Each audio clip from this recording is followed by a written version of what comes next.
can row a boat at a speed of 6 miles per hour with the current.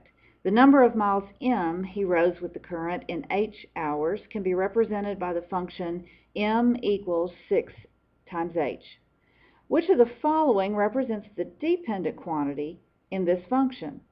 All right, we're looking for dependent. We need to know which variable is our dependent quantity. Well, our equation over here gives it to us. It tells us that miles depends on hours.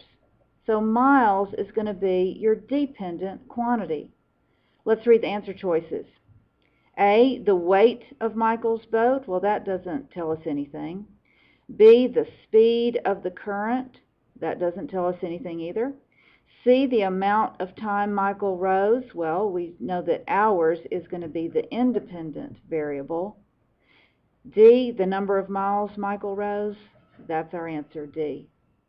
For problem 2, it says an automobile dealer is analyzing a frequency table identifying the number of vehicles of each color sold during the last 6 months.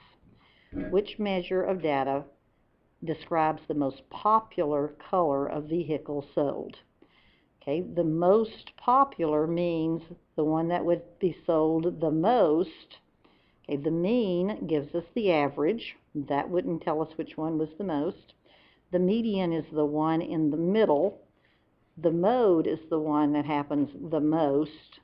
And the range is the difference in the highest number and the lowest number. Therefore, mode means the most, and that's the one that we would be looking for.